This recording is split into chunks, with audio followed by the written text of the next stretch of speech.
সে তোমাকে না বলে দিয়েছে। কিন্তু জানো, না মানে সবসময় শেষ না। অনেক সময় না মানে হয় ভয়, কনফিউশন কিংবা নিজের অনুভূতিকে লুকানোর চেষ্টা। আজকের ভিডিওটা শেষ পর্যন্ত দেখলে তুমি বুঝবে কোন 5টি সাইকোলজিক্যাল ট্রিক ব্যবহার করলে যে মেয়ে একদিন তোমাকে রিজেক্ট করেছে সেই মেয়েটাই ধীরে ধীরে তোমার দিকেই ফিরে আসতে শুরু করবে। 1 সেকেন্ডও স্কিপ করো না, কারণ 3 নম্বর ট্রিকটাই সবচেয়ে পাওয়ারফুল। ভিডিও শুরু করার আগে একটাই অনুরোধ, যদি তুমি সত্যিকারের ভালোবাসা পাওয়ার আশায় এই ভিডিও দেখো তাহলে এখনই লাইক দাও, চ্যানেলটা সাবস্ক্রাইব করো আর শেষে কমেন্টে লিখো আমি নিজেকে বদলাতে প্রস্তুত। 1. হঠাৎ অদৃশ্য হয়ে যাওয়া। মানুষ যেটা সবসময় পায় সেটার মূল্য কমে যায়, কিন্তু যেটা হঠাৎ হারায় সেটাই তাকে ভেতর থেকে নাড়া দেয়। তুমি যখন রিজেক্ট হওয়ার পরও তার পেছনে ঘুরতে থাকো, message, call, story reply, emotional কথা, তখন তার ব্রেন ধরে নেয় ও তো অলরেডি আনার, আর যা অলরেডি নিজের সেটার জন্য মানুষের মন টানে না। কিন্তু হঠাৎ যদি তুমি নিজেকে সরিয়ে নাও, না নাটক করে না রাগ দেখিয়ে, শুধু শান্তভাবে নিজের লাইফে ব্যস্ত হয়ে যাও, তখন তার মনের ভেতরে একটা প্রশ্ন জন্ম নেয়, ও কোথায় গেল? এই প্রশ্নটাই হলো অ্যাট্রাকশনের বীজ। মানুষের ব্রেন আনসার্টেনিটি সহ্য করতে পারে না। তুমি যখন আর সহজলভ্য থাকো না, তখন সে ভাবতে শুরু করে, আমি কি ভুল করলাম? ও কি আমাকে ভুলে যাচ্ছে? এই ভয় থেকেই জন্ম নেয় কৌতূহল, আর কৌতূহল থেকেই জন্ম নেয় টান। এখানে তোমার কাজ একটাই, নিজেকে গ্রো করা। তোমার লাইফ, ক্যারিয়ার, ফিটনেস, মানসিক শক্তি সব কিছুতে উন্নতি করো। সোশ্যাল মিডিয়ায় সুখী, আত্মবিশ্বাসী একটা ভাইব দেখাও, কিন্তু তাকে উদ্দেশ্য করে কিছু না। যেদিন সে দেখবে তুমি তাকে ছাড়াই ভালো আছো, সেদিনই তার মনে হবে ওকে হয়তো আমি হালকাভাবে নিয়েছিলাম। 2. তারই মতো হয়ে যাওয়া। মানুষ অবচেতনভাবে নিজের মতো মানুষকেই সবচেয়ে বেশি আপন মনে করে। যে একই ভাষায় অনুভব করে, একই টোনে কথা বলে, একই রকম রিয়্যাক্ট করে, তার কাছেই মনটা ধীরে ধীরে নরম হয়ে যায়। এই জায়গাটাকেই বলে মিরর সাইকোলজি। ধরো সে শান্ত স্বভাবের, কম কথা বলে, গভীরভাবে অনুভব করে, আর তুমি যদি খুব বেশি চাপ দাও, একটার পর একটা প্রশ্ন, অভিযোগ, আবেগের বন্যা বইয়ে দাও, তাহলে তার মনের ভেতরে একটা ভয় তৈরি হয়। কিন্তু তুমি যদি তার মতো করেই ধীরে কথা বলো, তার অনুভূতিকে জাজ না করে বুঝতে চেষ্টা করো, তাহলে সে মনে মনে ভাববে এই মানুষটা আমাকে বোঝে। আবার যদি সে হাসি খুশি, মজার, হালকা কথায় স্বাচ্ছন্দ্য বোধ করে, তুমি যদি সব সময় সিরিয়াস প্রেমের কথা তোলো, তাহলে সে দূরে সরে যাবে। কিন্তু তুমি যদি তার মতো করে হালকা, পজিটিভ ভাইব দাও, তাহলে সে তোমার সাথে সময় কাটাতে স্বস্তি পাবে। মিরর মানে নকল করা না, মিরর মানে তার ইমোশনাল ফ্রিকোয়েন্সিতে নিজেকে টিউন করা। সে যখন কষ্ট পায়, তুমি শুধু বলো, আমি বুঝতে পারছি এটা তোমার জন্য কতটা কঠিন। এই একটা লাইনই অনেক সময় তার দেয়াল ভেঙে দেয়। মানুষ এমন একজনকে খোঁজে যার কাছে সে নিজেকে ব্যাখ্যা না করেও বোঝা যায়। তুমি যদি তাকে সেই অনুভূতিটা দিতে পারো, তাহলে রিজেকশন ধীরে ধীরে নরম হতে শুরু করে, আর দূরত্বের জায়গায় জন্ম নেয় এক ধরনের টান। তুমি কি কখনো দেখেছ যাকে বোঝা যায় তার দিকেই মন নিজে নিজে ঝুঁকে পড়ে? কমেন্টে লিখো, বোঝার ক্ষমতাই আসল আকর্ষণ। 3. তুমি সহজলভ্য নাও। মানুষ স্বাভাবিকভাবেই সবকিছু সহজলভ্য বলে তার মূল্য কমে যায়। যে সহজেই পাওয়া যায় তার প্রতি আগ্রহ কম, আর যে মানুষ কঠিন, নির্দিষ্ট, সীমিত, তার প্রতি টান জন্মায়।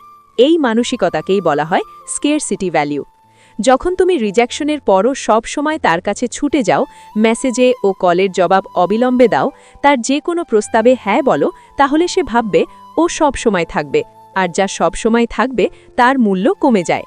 সে আর তোমাকে বিশেষ মনে করে না। কিন্তু তুমি যদি নিজের সীমা ঠিক করো, নিজের সময়, নিজের ব্যক্তিগত স্পেস, নিজের প্রাধান্য বজায় রাখো, তার তখন মনের ভিতর প্রশ্ন ওঠে, ও কোথায় গেল? ও কি এখন ব্যস্ত? এই আনসার্টেনিটি বা অনিশ্চয়তা তার মনে কৌতূহল তৈরি করে। তুমি সহজলভ্য না হয়ে নিজের জীবন, ক্যারিয়ার, বন্ধু, শখে ব্যস্ত থাকো, সেই ব্যস্ততা আর আত্মবিশ্বাসী তোমাকে আকর্ষণীয় করে তোলে। সে লক্ষ্য করবে তুমি তার জন্য সব কিছু বাদ দাওনি, কিন্তু নিজের জন্য সময় রাখছ। এই ভিন্নতা তার মনের টান বাড়িয়ে দেয়। স্ক্যারসিটি ভ্যালু শুধু দূরে থাকা নয়, এটি হলো নিজেকে মূল্যবান করে তোলা, নিজেকে ছোট করা না, নিজের মান বজায় রাখা। এটাই তাকে অনায়াসে তোমার দিকে টেনে আনে। তুমি কি কখনো লক্ষ্য করেছ যে মানুষ সব সময় ব্যস্ত থাকে তার প্রতি কৌতূহল বাড়ে? কমেন্টে লিখো, সীমিত পাওয়া যায় তাই টান তৈরি হয়। 4. পুরনো অনুভূতি জাগানো। মানুষ যুক্তি দিয়ে সিদ্ধান্ত নেয়, কিন্তু ফিরে আসে অনুভূতির টানে। যে মুহূর্তগুলো আমাদের মনে গেঁথে থাকে, সেই স্মৃতি আমাদের মনের দরজা খুলে দেয়। এটাকে বলা হয় ইমোশনাল মেমোরি ট্রিগার। ধরো, তুমি আর সে একসাথে কতগুলো হাসি ভাগ করেছ, কতগুলো গভীর কথা বলেছেন, কতবার তোমরা একসাথে ছোট ছোট আনন্দ উপভোগ করেছ। এই মুহূর্তগুলো তার মনের ভেতরে এখনও জীবিত। তুমি যদি হঠাৎ তার সামনে সেই স্মৃতিগুলো হালকাভাবে, প্রাকৃতিকভাবে আনতে পারো, তাহলে তার মনের ভেতরে সেই পুরনো অনুভূতি নতুন করে জেগে ওঠে। এটা করতে গেলে কোনো নাটক বা জোড়াজুড়ি লাগবে না, শুধু স্মৃতি মনে করানো, একটা ছোট্ট স্টোরি, একটা হালকা জোকস বা কোনো প্রিয় মুহূর্তের রেফারেন্স, যেটা সে ভোলেনি সেটা আবার সামনে নিয়ে এসো। যেমন, মনে আছে আমরা ওই দিন কত মজা করেছিলাম? একটি সহজ লাইন, কিন্তু তার মনের ভেতরে আগুন জ্বালাতে যথেষ্ট। মানুষ স্বাভাবিকভাবেই সেই মুহূর্তের সঙ্গে সংযুক্ত অনুভূতিকে খোঁজে। তুমি যখন তার জন্য সেই স্মৃতি টানিয়ে আনো, সে স্বাভাবিকভাবেই সেই ভালো সময়গুলো মনে করে, যেখানে সে নিরাপদ, সুখী আর স্বাচ্ছন্দ্য বোধ করেছিল। এমনকি যদি সে রিজেকশন দিয়েছিল, স্মৃতিগুলো তার মনের ভেতরে নরম জায়গা তৈরি করে। স্মৃতি ব্যবহার করে যে টান সৃষ্টি করা হয়, তার মধ্যে আছে নস্টালজিয়া, আনন্দের খোঁজ আর গভীর আবেগের সংযোগ। এই সংযোগ খুবই শক্তিশালী, কারণ মানুষ সহজে লজিকের কথা ভুলে যায়, কিন্তু অনুভূতিকে ভুলতে পারে না। হঠাৎ কোনো পুরনো মজার বা সুন্দর মুহূর্তের কথা হালকাভাবে বলো, সোশ্যাল মিডিয়ায় স্মৃতি পোস্টে রেসপন্স করো, কোনো মেসেজে সেই মুহূর্তের হালকা রেফারেন্স দাও। এভাবে তুমি তার মনের ভিতরে এক ইমোশনালি চার্জড স্মৃতি তৈরি করছো, যা ধীরে ধীরে তার কাছে তোমার টান বাড়াবে, আর সে নিজের ইচ্ছে না হলেও তোমার দিকে ফিরে আসতে শুরু করবে। তুমি কি কখনো কোনো পুরনো স্মৃতি তাকে মনে করিয়ে দিয়েছিলে, যা তোমাদের সম্পর্ককে নতুন করে টান দিয়েছিল? কমেন্টে লিখো স্মৃতি শক্তি, অনুভূতি টান। 5. নিজেকে আগে ভালোবাসা। যে মানুষ নিজের প্রতি সম্মান দেখায়, তার প্রতি অন্যদেরও স্বাভাবিকভাবে আকর্ষণ জন্মায়। এটাকে বলা হয় সেলফ রেসপেক্ট অরা। যখন তুমি রিজেকশন বা দূরে থাকার পরও নিজেকে ছোট করো না, নিজেকে কম মূল্যবান মনে করো না, আর কোনো মিনতি বা দাবির মধ্যে পড়ো না, তাহলে সে ধীরে ধীরে বুঝতে শুরু করে, ও আমার সম্মান জানে, নিজের মান বোঝে। নিজেকে ভালোবাসা মানে শুধু আত্মবিশ্বাস দেখানো নয়, এটা হলো নিজের সময়, নিজের সিদ্ধান্ত, নিজের স্পেসকে প্রাধান্য দেওয়া। তুমি চুপচাপ নিজের কাজ করো, নিজের লক্ষ্য পূরণে ব্যস্ত থাকো, আর কোনো নাটক, চাপ বা আবেগের দাবিতে নিজেকে হারাও না। এই শান্ত আত্মবিশ্বাসী মনোভাবই তাকে না বলা কথাগুলো আবার ভাবতে বাধ্য করে। একজন মানুষ যাকে নিজের মূল্য বোঝে, সে সহজে কারোর প্রভাবের কাছে হার মানে না, আর এই মানসিক দৃঢ়তা অন্য মানুষকে আকৃষ্ট করে।